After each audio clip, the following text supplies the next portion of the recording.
Hi friends, 2 ദിവസമായി ഇത്തിരി തിരക്കൊക്കെ ആയിട്ടൊന്നും എഴുതലില്ല. അപ്പോൾ ഇന്ന് വിചാരിച്ചു ഞാൻ എന്ത് ചെയ്താലും ഒന്ന് എഴുതിയിട്ട് പ്രസൻറ്റ് ചെയ്യാൻ പോകണമെന്ന്.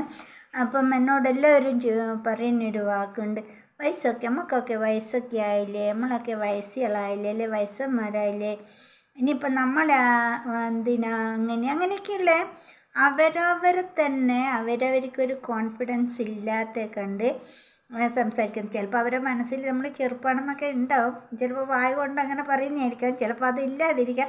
എന്നാലും ആവട്ടെ, നമുക്കെല്ലാവർക്കും വേണ്ടിയിട്ട് ഞാനൊരു കവിത അങ്ങനെ എഴുതിയിട്ടുണ്ട്. അപ്പോൾ കവിതയുടെ പേര് ഇതാണ്, ജന്മവും വയസ്സും. അപ്പം നമുക്ക് നേരെ വരികളിലേക്ക് പോകാം. എല്ലാവരും കേൾക്കാൻ സപ്പോർട്ട് ചെയ്യാം. Okay, thank you. ദാനമായി കിട്ടിയ ജന്മം നമുക്കിത് പ്രകൃതിതൻ വരദാന ജന്മം, നമ്മൾ ആഗ്രഹിക്കാതെ കിട്ടിയ പുണ്യം.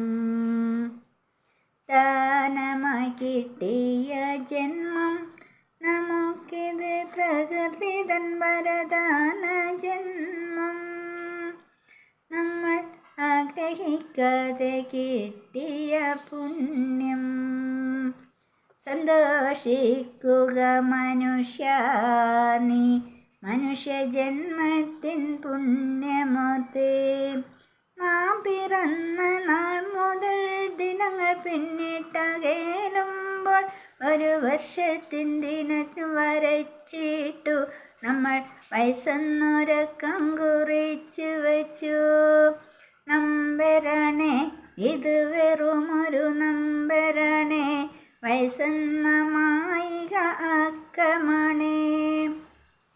ദാനമായി കിട്ടിയ ജന്മം നമുക്കിത് പ്രകൃതിതൻ വരദാന ജന്മം, നമ്മൾ ആഗ്രഹിക്കാതെ കിട്ടിയ പുണ്യം. സന്തോഷിക്കുക മനുഷ്യ, നീ മനുഷ്യജന്മത്തിൻ പുണ്യമോർത്ത്. അക്കങ്ങൾ കൂടി വരുമ്പോൾ നിന്റെ മനസ്സിലെ പരിഭ്രമമെന്തിനാണ്? അക്കങ്ങൾ കൂടി വരുമ്പോൾ നിന്നുടെ മനസ്സിലെ പരിഭ്രമമെന്തിനാണ്? സന്തോഷിക്കുക നാം, ആനന്ദിക്കുക നാം, സന്തോഷിക്കുക നാം, ആനന്ദിക്കുക നാം. ഈ ജീവിതയാത്രയിലുടനീളം മുടി നരച്ചതൽ